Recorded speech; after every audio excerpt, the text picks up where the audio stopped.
Ouzbek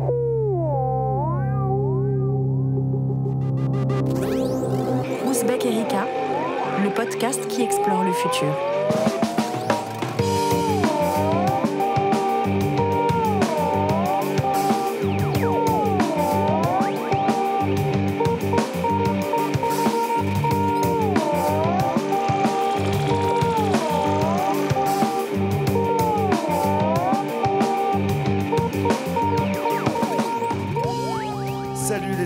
Et bienvenue dans cette nouvelle émission du podcast d'Ouzbek Erika, le podcast qui explore le futur. Alors aujourd'hui, pour explorer le futur, on va faire un petit détour par le passé, puisqu'on va, avec notre invité du jour, parler de Bob Emploi. Alors si ça vous dit rien, je vous rafraîchis un peu la mémoire. Fin 2016, Paul Duhan était partout. À la une des mags cool comme des journaux traditionnels, le jeune homme de 24 ans à l'époque était affublé de tous les superlatifs. Petit génie du code, surdoué du big data, tout le monde se précipite sur lui comme le messie.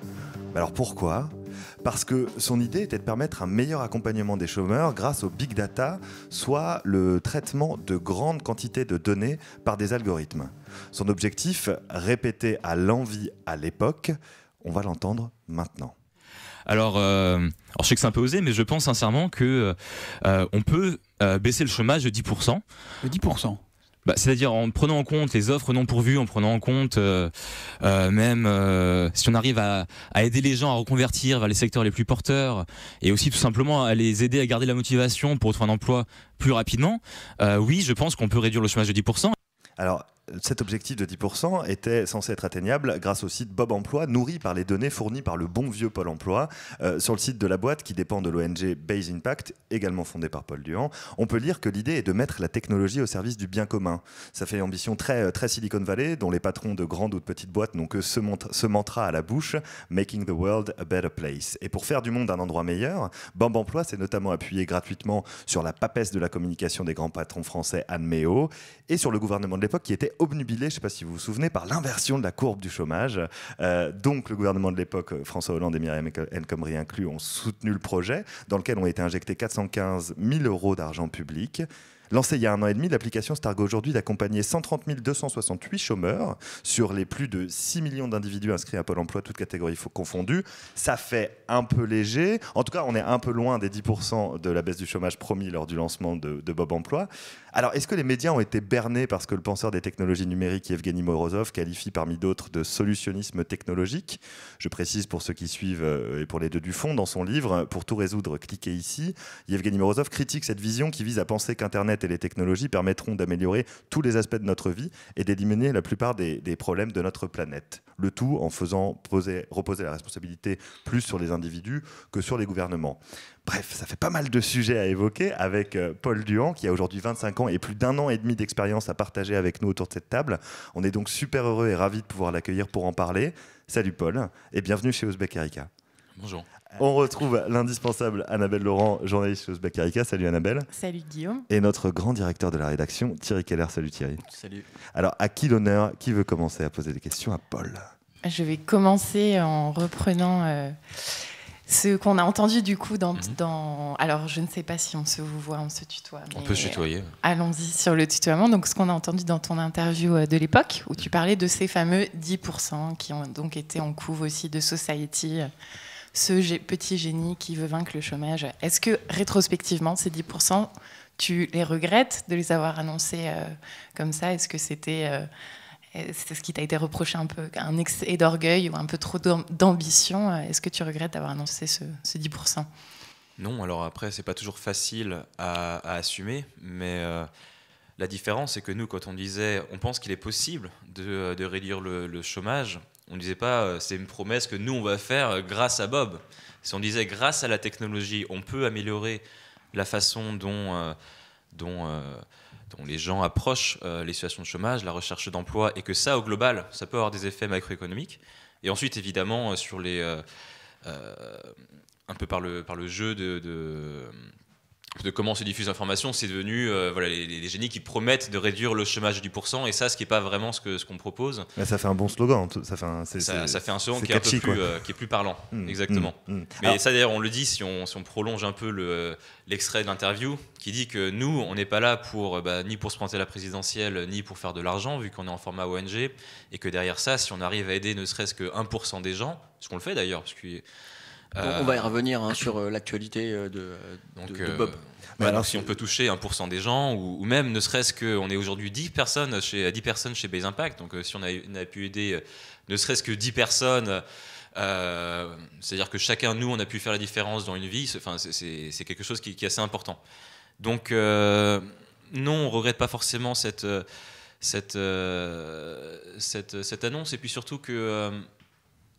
il y a quelque chose pour nous d'important, c'est que quand il s'agit d'être altruiste, je pense que c'est bien d'être ambitieux. On en parlera un peu tout à l'heure, mais il y a un peu une sorte d'idée que si on veut faire du social, on va dire ok, super, vous êtes bien mignons, heureusement qu'il y a des petits jeunes qui essaient de se bouger pour faire des trucs positifs. Et puis à côté, on a tout le monde qui rêve de faire le prochain Google, le prochain Facebook, de faire une licorne, de vendre une start-up des milliards et des milliards.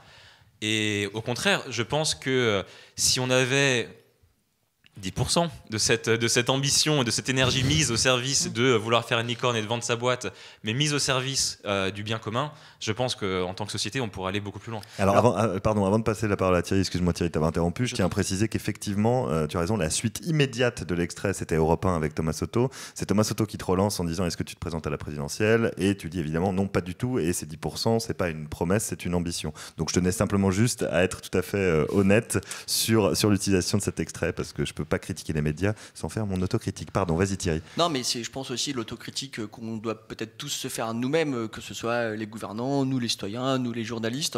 Est-ce qu'on t'a pas un peu trop instrumentalisé et est-ce qu'on n'a pas un peu trop finalement projeté des fantasmes sur toi Guillaume le rappelait, on était à une époque qu'on a quasi oubliée aujourd'hui, celle de l'inversion de la courbe du chômage, celle de Pierre Gattaz qui se baladait avec son pins où lui il se targuait de vouloir réduire le chômage de 1 million de personnes. Et est-ce que finalement on n'a pas projeté sur toi des trucs qui étaient juste injouables, quoi? Écoute, ça probablement. Alors ce qu'il faut aussi savoir, c'est que quand j'ai lancé Base Impact, j'avais 21 ans, puis 22 quand cette vague médiatique a commencé.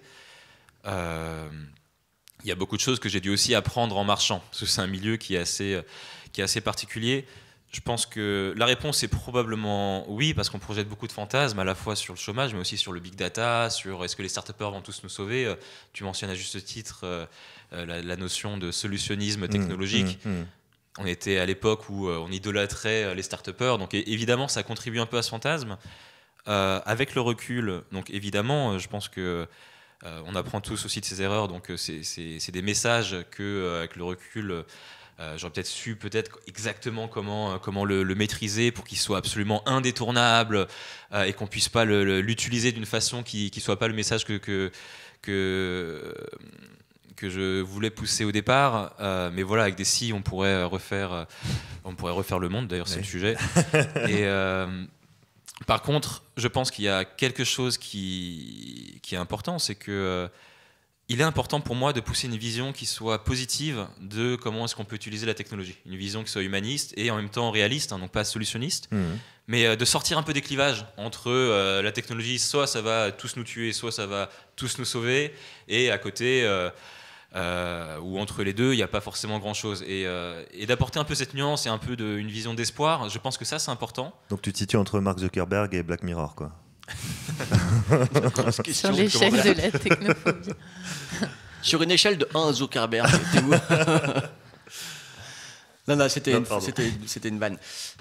Non, mais est-ce que aussi il n'y a pas eu on vit aujourd'hui effectivement un grand moment de reflux technologique où quelque part l'Eldorado est en train d'être un petit peu repeint en gris. T'as encore que 25 ans, bon, donc t'es pas à la retraite, hein. Le projet Bob Emploi, le projet Base Impact existe encore. Qu'est-ce qui s'est passé entre le moment de ton reflux personnel et aujourd'hui où tu es là devant nous? Ah oui, le projet existe encore. On est en train d'y travailler d'arrache-pied tous les jours.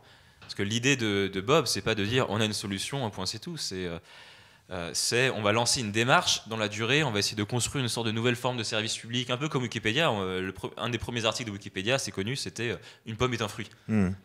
Et derrière, c'est devenu ce que c'est devenu. Et donc nous, ce qu'on dit, c'est justement pas qu'on va avoir toutes les solutions, mais que ce qui est vraiment nouveau à travers la technologie, c'est que ça va permettre à un petit groupe d'individus d'en toucher un grand nombre. Ça permet à nous, en tant que citoyens, de ne pas être impuissants face au sujet de société, donc on peut s'en saisir. Et ça, aujourd'hui, c'est un processus constant, on itère, de même que les startups se mettent en général des années avant d'atteindre ne serait-ce que l'équilibre budgétaire, quoi. Ouais. Ne serait-ce que l'équilibre budgétaire. Donc, il n'y a pas de raison que ce soit plus dur de faire de l'impact sur une cause très complexe comme le chômage que de faire du partage de voitures. Par exemple, pour ne prendre que cet exemple de succès français. Annabelle ? Donc l'ambition de Bob Emploi reste la même, un outil de coaching que je suis allée essayer assez rapidement. Ouais. Et alors ? Donc j'ai cherché un emploi de journaliste, je vous l'annonce. Merde. Et donc apparemment vous avez déjà accompagné 965 journalistes, donc peut-être qu'il y a des journalistes qui ont fait les couves sur toi, mais d'autres aussi. À 67%, je fais un métier d'avenir d'après votre algorithme. Le marché se porte bien, mais il y a beaucoup de concurrence dans mon métier. On m'apprend également Bob Emploi. Et dans les questions, donc, on me demande qu'est-ce qui me bloque le plus dans ma recherche d'emploi. Est-ce que c'est un manque de confiance en moi, une gestion de mon temps pour être efficace ? Donc c'est vrai que ça s'apparente un peu à un outil de coaching même de développement personnel ou de bien-être. Enfin, comment vous le concevez Enfin, qu'est-ce que c'est pour toi maintenant ? Est-ce que c'est du coaching Oui, aujourd'hui, on le voit comme un outil de coaching qui va utiliser l'intelligence artificielle pour justement démocratiser ce coaching. D'accord. Donc nous, en l'espace d'un an et demi, toute l'expérience qu'on a eue sur Bob, c'est justement que... effectivement, au début, on avait un peu plus l'idée qu'avec les algorithmes, on allait pouvoir trouver les bons appariements ou trouver une façon de dire tiens, toi, si tu fais ça, alors ça va décupler tes chances. Ouais, en fait, pardon de t'interrompre, mais quand tu mentionnes dans les offres d'emploi non pourvues, etc., l'idée à l'origine, enfin, dans ce qu'on t'entend dire à l'époque, c'est de dire ok, il y a tant d'offres d'emploi non pourvues, on va connect the dots, on va relier les points et dire Jean-Louis qui est cariste à Nantes, il y a un emploi de cariste libre à, 50 bornes de chez lui, on va les mettre en... C'était ça l'idée de départ. Alors l'idée, c'était pas directement de faire des offres, parce que ça, il y a plein de job boards qui le font très bien, il n'y a pas de besoin d'une ONG pour ça. Mais il y avait l'idée qu'il y a des métiers aujourd'hui qui sont en tension et d'autres où il y a peut-être beaucoup de concurrence, et que si on arrive à créer des passerelles entre elles, par exemple en conseillant quelqu'un qui est dans un marché plus bouché d'aller être plus mobile et d'aller dans une ville par exemple qui recrute plus en mode ah tiens, tu savais peut-être pas, mais si tu étends ta recherche de 15 km, alors tu auras beaucoup plus d'opportunités. Que ça puisse avoir un impact macroéconomique, ça on le croit toujours. D'accord. C'est toujours ce qu'on fait, mais disons que ce qui a évolué en un an et demi, c'est qu'on s'est rendu compte que pour que tout ça marche, il fallait qu'il y ait une dimension psychologique et humaine extrêmement importante. Et donc c'était plutôt comment est-ce qu'on empower la personne, comment est-ce qu'on la met en situation d'être acteur, comment est-ce qu'on parle comment est-ce qu'on parle à des gens qui parfois sont dans des situations qui sont difficiles, qui ont perdu espoir, ça fait des mois et des mois qu'ils font toujours la même chose, qui répondent à des offres à la chaîne qui n'ont pas de réponse ou des réponses négatives. Comment est-ce qu'à eux tu arrives à leur redonner envie et leur donner envie d'essayer des nouvelles choses? Et ça, c'est un peu le déclic qui s'est passé en un an et demi, qui fait qu'aujourd'hui on s'est plus mis sur le coaching. Donc mettre plus d'humain dans l'algorithme, ce qui est un peu donc c'est l'algorithme au service de l'humain. La fameuse phrase qu'on entend beaucoup, mais c'est ça, c'est humaniser. Là encore, est-ce que c'est pas un recul par rapport à la promesse de départ qui était l'algorithme va tout résoudre? En fait, c'est des situations très compliquées pour les gens, donc c'est comment les aider à se sentir moins seuls. Au contraire, moi je pense pas que ce soit un recul. C'est plus complexe, donc c'est plus dur peut-être à vendre, et heureusement qu'on a le temps d'en parler au cours du podcast. Par contre, je pense que quelque part c'est même plus beau, parce que il y a un peu un côté gadget dans le fait de dire l'algorithme va tout résoudre, et de le confronter à la réalité, c'est extrêmement intéressant, parce que c'est là qu'on peut réfléchir à des solutions constructives. Et à une ère où tout le monde dit l'IA, ça va détruire les emplois, ça va faire perdre du sens à la société, justement de travailler sur comment est-ce qu'on peut faire une alliance entre l'humain et la machine, et que voilà, il y a Facebook qui utilise les données un peu pour nous manipuler. Mais comment est-ce qu'on peut utiliser les données pour inspirer les gens? Moi, je trouve ça d'autant plus intéressant que quand on parle du coaching, alors nous, on est là entre nous, on est à Paris, entre gens un peu connectés. Et je pense qu'on a tous eu un moment ou un autre la chance d'avoir quelqu'un qui nous a accompagnés, qui nous a donné le bon conseil, bon moment, qui a fait qu'on ne serait pas là aujourd'hui si on n'avait pas eu ça. Et qu'il y a plein de gens aujourd'hui qui n'ont pas ça. Et que justement que l'IA soit un outil de démocratisation du coaching pour que personne soit seul face à sa recherche, moi je trouve ça très beau. Alors justement, concrètement, c'est un outil qui est donc alimenté par de la data qui enfourne ces données dans cette machine. Est-ce que c'est l'utilisateur lui-même qui, à travers son parcours, met des inputs à l'intérieur, ou bien est-ce que c'est une sorte de vaste réseau social qui interagit avec l'utilisateur? Concrètement, c'est très simple. Tu vas sur le site bobemploi.fr et tu vas répondre à une série de questions qui vont te demander ce que tu cherches, ce que tu as fait jusqu'à aujourd'hui, qu'est-ce qui t'a bloqué, comme tu le disais tout à l'heure. Et en fonction de ça, on va croiser avec les données du marché du travail, avec les données des parcours des gens qu'on a vus avant toi, et aussi les données des parcours anonymisés qu'on a obtenus de Pôle emploi. Donc c'est aussi ça qui avait fait pas mal de bruit, puisque c'était l'une des premières fois que l'État s'associait avec une ONG pour essayer de créer un service innovant. À partir d'une base de données publique, exactement, de données qui peuvent être parfois considérées comme étant un peu sensibles. Exactement, donc ça on en reparlera tout à l'heure. Donc, en fonction de ces données, l'algorithme va mouliner, va donner un diagnostic personnalisé qui va dire tiens, pour vous, attention, il y a tel ou tel point qui va être peut-être plus compliqué, et puis voici des recommandations qui vont vous permettre d'améliorer vos chances. Alors, parmi ces revendications, il peut y avoir, je sais pas, je dis n'importe quoi, faites du yoga, ou sachez déconnecter, ou lisez tel bouquin. Moi, j'ai eu lancé un blog. Mais en même temps, c'est une recommandation pas stupide. Si non, bien sûr que non. Oui, bien sûr.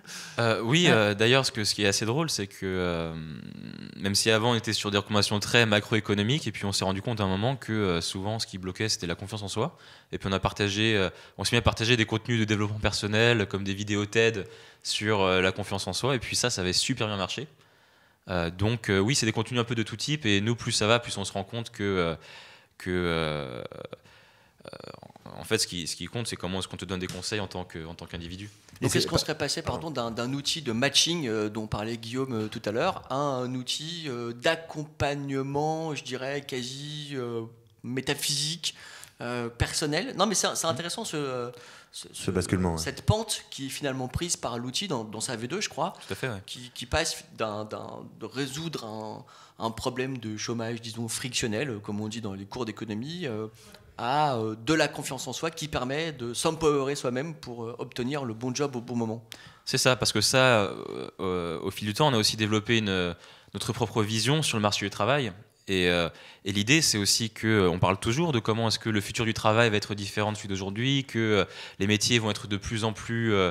les métiers et les parcours vont être de plus en plus flexibles, que ce sera aux gens d'être entrepreneurs de leur propre carrière, ça, tout le monde en parle.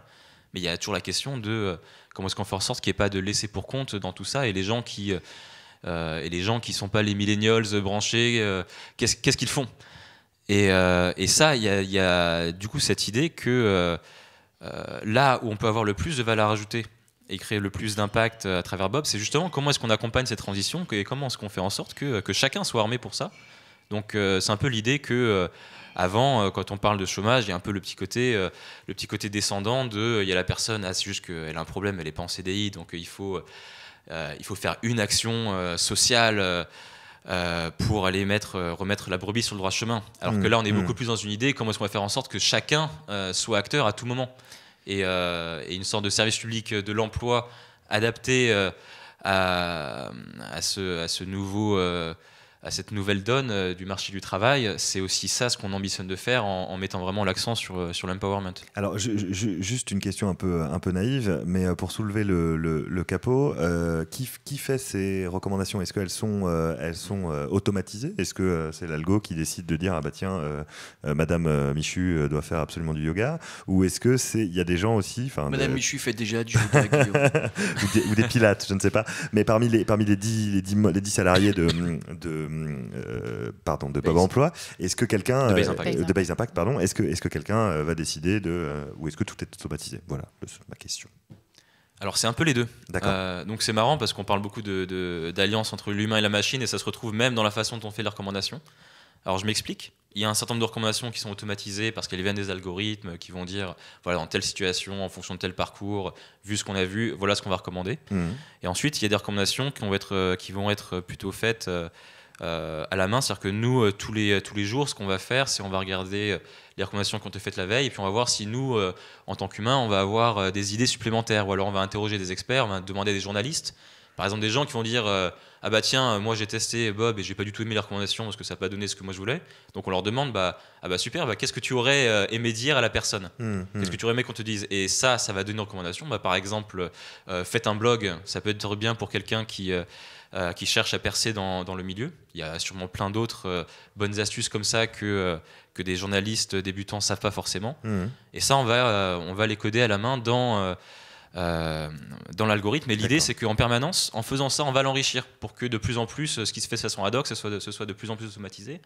Et que si on se projette à dans 5 ans, qu'à force d'avoir fait ce travail, que de manière collaborative, de même que, je disais tout à l'heure, une pomme est un fruit, c'est l'un des premiers articles de Wikipédia, voilà, que demain, quelqu'un qui dit tiens, moi je vais être journaliste, il bénéficie en fait de tous ces conseils. Oui, parce que là, on va pas balancer le terme de machine learning quand même, mais trop tard. C'est trop tard. Mince. Maintenant, tu définis, s'il te plaît, en une phrase. Ah ouais, en une phrase, le machine learning. Auto-apprenante. Disons que l'algo s'enrichit de la base de données existante et des actions qui sont effectuées sur cette base de données, à partir de cette base de données. C'est ça. Ouais. Et c'est le cas, donc. C'est le cas. Ok. Est-ce qu'on peut élargir maintenant à Base Impact, qui a donc été lancé en avril 2014, avant qu'il y ait ce fameux emballement médiatique autour de Bob Emploi? J'ai noté quelques projets, mais tu vas me dire peut-être qu'il y en a qui ne sont plus d'actualité, mais je crois que vous travaillez donc avec des hôpitaux américains, à qui vous avez donc proposé d'appliquer aux ambulanciers des algorithmes similaires à ceux de Uber.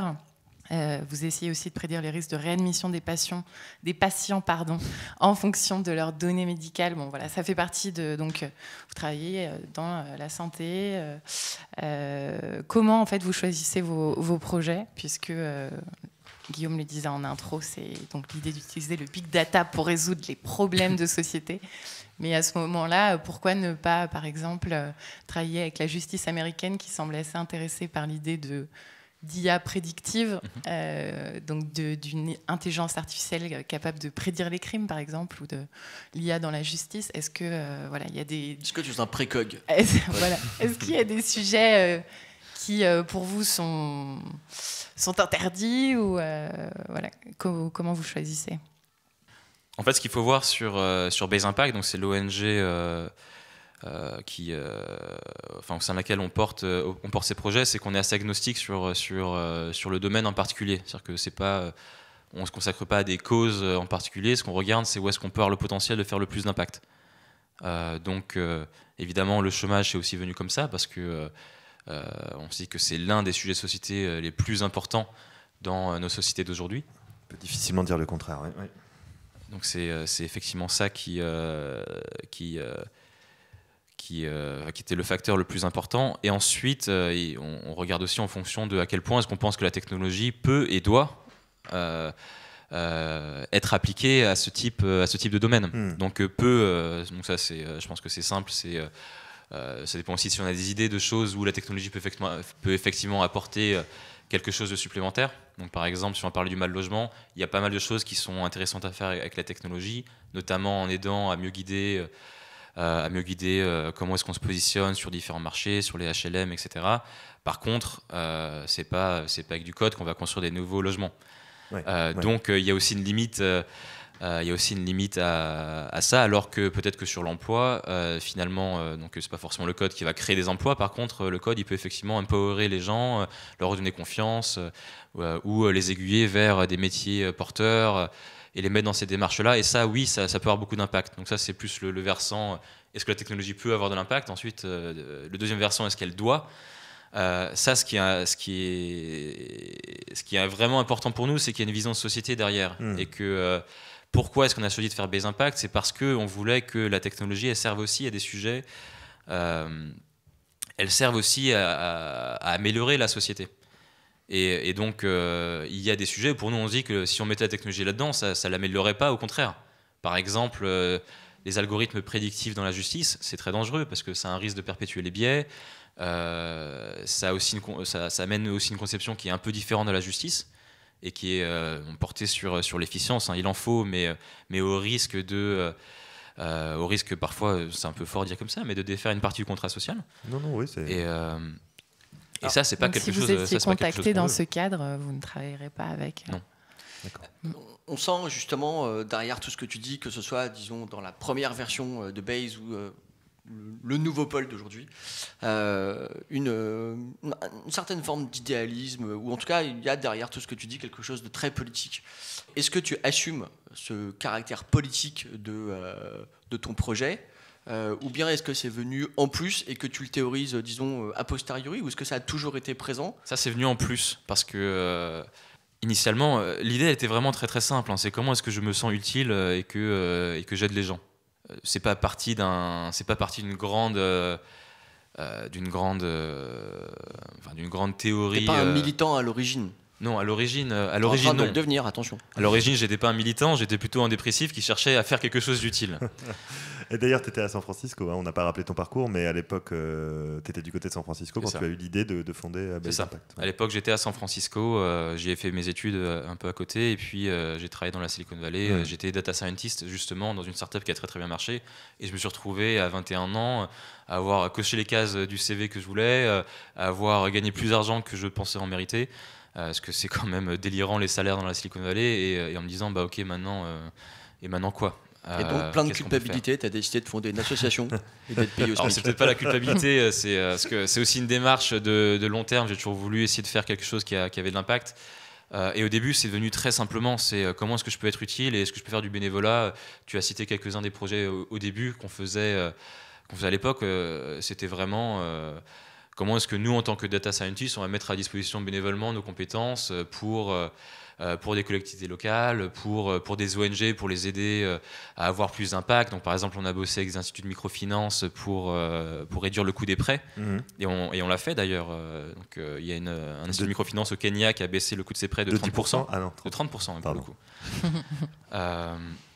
Et en fait, ce qui s'est passé, c'est que plus on tire sur le fil, plus on se rend compte que en fait, il faut que toute la pelote elle vienne avec. Là, vous me voyez pas au podcast parce que je suis en train de faire des gestes avec la main, donc ça sera peut-être un peu moins parlant. Mais on précise que tu tires un fil imaginaire. Mais je tire un fil imaginaire, mais il n'est pas si imaginaire que ça, parce que plus on y va et plus on se rend compte, justement, l'histoire de Base, ça a été le fait de se rendre compte que le solutionnisme technologique, ça ne marche pas. Oui, d'accord. Et à chaque fois qu'on fait un projet, on se rend compte que, ah bah zut, en fait, si on change pas le système qui va autour, alors ça marche pas. Ah bah zut, si on se préoccupe pas de comment est-ce que ça va changer les usages et comment est-ce que ça va s'intégrer avec une certaine vision humaine aussi derrière, ça ne marche pas. Ah bah tiens, en fait, s'il n'y a pas le bon dispositif en place pour qu'on puisse faire de l'innovation un peu radicale et faire échanger les choses, changer vraiment la façon de faire, c'est-à-dire de dire, bah tiens, les chômeurs, plutôt, on va voir comment est-ce qu'on leur donne, eux, les clés directement. C'est un peu, on renverse sur la tête la logique de l'accompagnement du chômeur. Enfin, que si on ne fait pas tout ça, ça ne marche pas. Et en fait, petit à petit, c'est là qu'on s'est rendu compte qu'il fallait se mouiller, parce que sinon, tout ça, ça ne servira à rien. Dans quelle mesure tu te substitues à l'État, Paul ? Dans aucune mesure. L'État, pour nous, c'est celui qui est légitime pour dire qu'est-ce que c'est que l'intérêt général. Nous, on n'est pas légitime. Je ne suis pas élu. Par contre, on pense que oui, il y a une sorte d'évolution du rôle de l'État, parce qu'on a un peu la conception que l'État, c'est lui qui a le monopole de la production de tous les services, et ensuite que nous, en tant que citoyens, on est consommateurs. Et d'ailleurs, quand on n'est pas content, on va Quand on n'est pas content, on va gueuler. Il y a une analogie que je trouve... Plusieurs, Thierry, plusieurs. Pardon. Non, mais je ne me prononce pas là-dessus. Je pense que c'est pas forcément mal. Ça fait partie de l'action démocratique. Mais en tout cas, on est vraiment plus sur un modèle de l'État décide et ensuite, si on n'est pas d'accord, on conteste. Mais on n'a pas vraiment d'impact de changer ça pour pouvoir changer les choses nous-mêmes, pour être acteur. Il y a une analogie que j'aime beaucoup qui disait on a une vision un peu comme un distributeur de boissons de l'État, c'est-à-dire on va mettre une pièce dedans avec nos impôts et puis on va recevoir une boisson. Et puis si la boisson elle nous plaît pas ou qu'elle est coincée dans le distributeur, alors qu'est-ce qu'on fait ? On secoue la machine. Et je pense que ça aujourd'hui, c'est ça qui peut être différent. Donc sans remettre en cause la légitimité de l'État, il y a pour moi deux choses. Premièrement, il y a vraiment une opportunité d'aller utiliser l'innovation citoyenne, d'aller utiliser toutes les idées qu'il y a pour essayer d'inventer des nouvelles solutions aux problèmes de société. Et ça, il y a une formidable opportunité avec le numérique. Donc c'est pas que la technologie va tous nous sauver, mais c'est que la technologie, elle va permettre à un petit nombre d'individus qui auparavant auraient été peut-être impuissants, c'est-à-dire peut-être que si on est Coluche, on peut faire les restos du cœur, ou que si on est Xavier Niel, alors on peut créer ex nihilo l'école 42 et dire bah tiens, moi je suis pas content de comment est-ce que l'éducation nationale fait les choses, donc je vais faire autrement. Mais à moins d'être Coluche ou Xavier Niel, c'était assez difficile. Et donc, pour moi, le vrai changement avec la technologie, donc c'est encore une fois, c'est pas que ça va tout résoudre, mais c'est que ça va permettre de faire en sorte que le petit jeune de 25 ans qui dit bah tiens, moi j'aimerais bien essayer de faire quelque chose contre le chômage, qu'au lieu de lui rironner, que finalement, en fait, ça devient possible et même ça devient quelque chose à essayer. Et je pense d'ailleurs qu'avec le recul, c'est aussi ça qui a créé une partie de l'engouement, parce qu'il y a la vision évidemment cynique qu'il y avait un peu des récupérations, un peu dans différentes directions, mais je pense qu'à la base il y avait aussi cette idée sincère cet engouement sincère du fait que c'est génial, on peut changer les choses, parce qu'on parlait d'Hollande et de l'inversion de la courbe du chômage, mais l'autre point d'actualité de l'époque, c'était aussi, il faut voir, il y avait les attentats, donc tout le monde se demandait qu'est-ce que moi je peux faire pour la société. Exact. Il y avait Nuit debout, où justement les gens se disaient les citoyens ont envie de participer à l'action publique. Et donc l'autre vision de l'histoire, c'est que nous on arrive dans ce contexte en disant je pense que la technologie peut être une façon de canaliser cette énergie.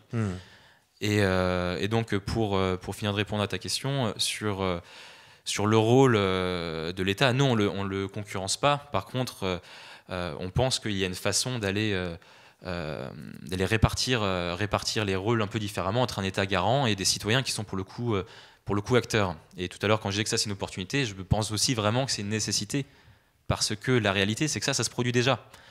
Les GAFA, tu veux relancer Non, mais parce que c'est intéressant. Il y a d'un côté effectivement le vieux service public à l'ancienne, de l'autre côté les plateformes qui ont cherché notamment aux États-Unis à se substituer à ce service public.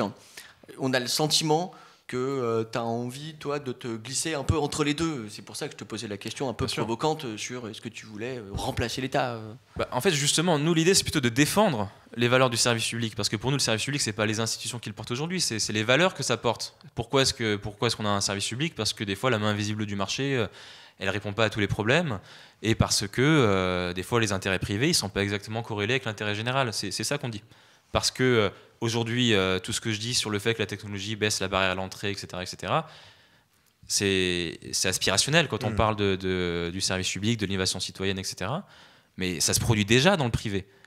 C'est ça qu'il faut voir. Facebook, aujourd'hui, a une puissance qui est faramineuse. Et on voit aujourd'hui que Facebook, ça n'a pas forcément les valeurs d'un service public. On a tort d'essayer d'opposer le service public traditionnel et puis de l'autre côté... les services, les GAFA, etc., parce que ça pousse une vision technolibertarienne de la société qui risque bien de gagner si on ne fait rien, parce que en fait la réalité c'est ça, c'est que les services qu'ils proposent, ils sont bien. Donc on pourrait très bien se demander pourquoi est-ce qu'on se préoccupe de faire un pôle emploi alors qu'il y a LinkedIn et Indeed. Mais le problème c'est que si on fait ça, je pense qu'on va y perdre quelque chose au change. Je donne un exemple. Aux États-Unis, il y a une boîte qui s'appelle Intuit, qui édite un logiciel qui s'appelle TurboTax, qui est très utile. D'ailleurs, je m'en suis servi il n'y a pas très longtemps pour faire mes impôts aux États-Unis.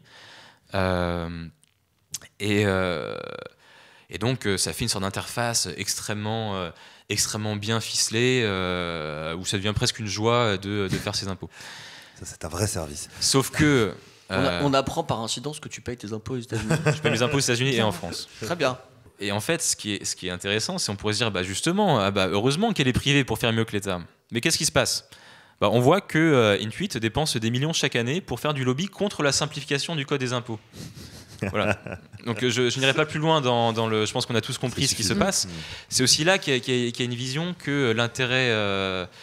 en fait, on aurait tort de ne pas avoir une vision de ce que c'est que l'intérêt général, parce que sinon, on va juste le capter au profit d'intérêts privés. Et des fois, c'est très bien. Je suis pas contre l'innovation privée, mais par contre, sur certains sujets, en tant que société, on va y perdre au change. Alors, c'est quoi les relations aujourd'hui de Base Impact avec l'État entre guillemets macronien ? On parlait tout à l'heure de Hollande et de Myriam El Khomri qui t'ont un peu brandi comme une sorte de solution pour eux à l'époque où effectivement le chômage était très élevé. C'est quoi la relation que tu entretiens et qu'entretient l'ONG Base Impact avec l'État français de 2018 ? Qui est la Startup Nation. La Startup Nation, c'est ça. Voilà. Nous, on ne s'est pas non plus spécialement politisé sur la dernière année. Non, année. c'est pas la question. On a des bonnes. Forcément. On a des plutôt bonnes relations et c'est un peu la même chose que ce qui s'était passé avec Hollande et El Khomri, parce qu'ils ont soutenu effectivement le projet, et ça, on leur est très reconnaissant. Il y a, je pense, forcément un lien avec les actualités politiques du moment, mais aussi nous, je pense que le fait qu'on soit ONG, ça attire aussi les bonnes énergies de ceux qui ont envie de changer les choses, quel que soit leur bord. Parce qu'aujourd'hui, en fait, souvent quand les gens disent tiens, moi j'aimerais bien je pense que ça, on pourrait faire ci, on pourrait faire ça, souvent il y a une sorte d'intérêt un peu derrière. Nous, on est vraiment venus en disant on ne demande pas forcément grand chose de retour. Il faut qu'on puisse payer le loyer et faire en sorte que les ingénieurs qui travaillent ces solutions puissent vivre aussi. Mais derrière, il n'y a pas d'actionnariat, c'est pour l'intérêt général. Et puis on verra bien si on fait l'impact. Et ça, ce discours, disons que ça permet quand même d'identifier. Donc je fais quand même une annonce dans ce podcast, c'est que tous les politiciens ne sont pas tous pourris et que vraiment quelque chose qu'on a vu nous et qui moi m'a un peu quelque part redonné foi aussi dans notre société, c'est que ça nous a aussi permis de voir, de croiser beaucoup de gens sincères, y compris dans le gouvernement actuel. Alors, dernière petite question pour ce qui me concerne en tout cas, dont on parle beaucoup d'impact, c'est le titre, c'est le nom de l'ONG et c'est un mot que tu as dû prononcer peut-être 15 fois depuis tout à l'heure. Précisément, cet impact, concrètement, d'un point de vue chiffré, ça donne quoi ? Combien de personnes ont été accompagnées ? Combien de personnes ont pu, disons, entre guillemets, bénéficier des services de Bob ce Emploi service pour soit échapper au chômage, soit pour trouver un job. Donc aujourd'hui sur Bob, c'est 140 000 personnes qui ont été coachées à travers l'application. Pour nous c'est gigantesque, hein, on est 10.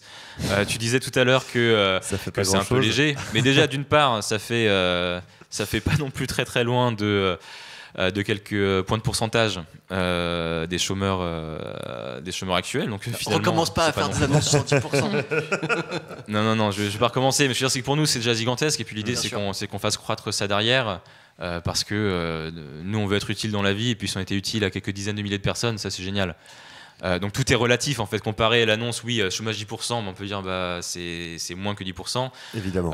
Par contre, est-ce qu'on a réussi à aider et apporter quelque chose dans la vie d'un grand nombre de personnes, ça c'est l'objectif, et je pense qu'on est en plutôt bonne voie. On a donc sur ces 140 000 personnes, on fait des sondages d'impact réguliers, et puis on a qui sont lisibles sur le site. Qui sont lisibles sur le site, tout est ultra transparent, donc tout est publié en temps réel. On a 86% des gens qui nous disent que les conseils leur ont été utiles, et ensuite on fait des sondages d'impact réguliers où 3 mois plus tard, on va leur demander ok, très bien, vous avez aimé ces conseils, mais est-ce qu'ils ont vraiment eu un impact, ils ont fait une différence dans votre vie, et si vous êtes en emploi, est-ce que vous les attribuez en partie grâce à ces conseils? Et aujourd'hui, ce chiffre, il est d'un peu plus de 40%, c'est à peu près 42% des gens qui disent que oui. Donc ça, pour nous, c'est super, ça veut vraiment dire qu'il y a des dizaines de milliers de personnes à qui on a pu faire une différence, pour qui on a pu faire une différence, et surtout, le qualitatif, c'est génial. Ce matin, on avait quelqu'un, et ça rejoindra l'idée que l'impact, finalement, il est beaucoup plus humain que nous-mêmes, on le croyait. On avait ce matin quelqu'un qui disait Ah bah moi en fait c'est super, ça m'a donné de la vie, de l'envie. Ah super, on a pu réinspirer quelqu'un à travers un algorithme. Et tellement que je me suis mis à coacher mes neveux façon Bob. Alors ça pour nous c'était vraiment très très beau. Et l'espoir c'est parce que vraiment la force de la technologie c'est que ça on peut le faire à l'échelle. Demain aujourd'hui c'est 140 000 personnes. Demain c'est pas beaucoup plus cher. C'est-à-dire que si on améliore l'application, ça peut être 500 000, ça peut être 1 million. Donc ça c'est vraiment à ça qu'on continue de travailler. Et j'irai ensuite pour Base Impact parce qu'on a beaucoup été lu sous le prisme de Bob et de la question du chômage. Nous, on est plus large que ça. Dans le passé, on a aussi fait d'autres projets. Je mentionnais tout à l'heure sur la microfinance dans des pays en voie de développement. On a aussi créé la première plateforme qui s'appelle Ursus, la première plateforme de transparence des données policières aux États-Unis, qui est un gros sujet là-bas. Donc avant, il n'y avait que 3% de toutes les agences de police aux États-Unis qui dévoilaient des informations sur les violences policières. Ouais. Et ensuite, avec Ursus qu'on a créé, donc c'est un service open source qu'on a développé en partenariat avec le ministère de la Justice en Californie. Il y a plus de 800 agences de police, c'est-à-dire quasiment toutes en Californie, qui s'en servent et qui publient régulièrement des données. D'accord.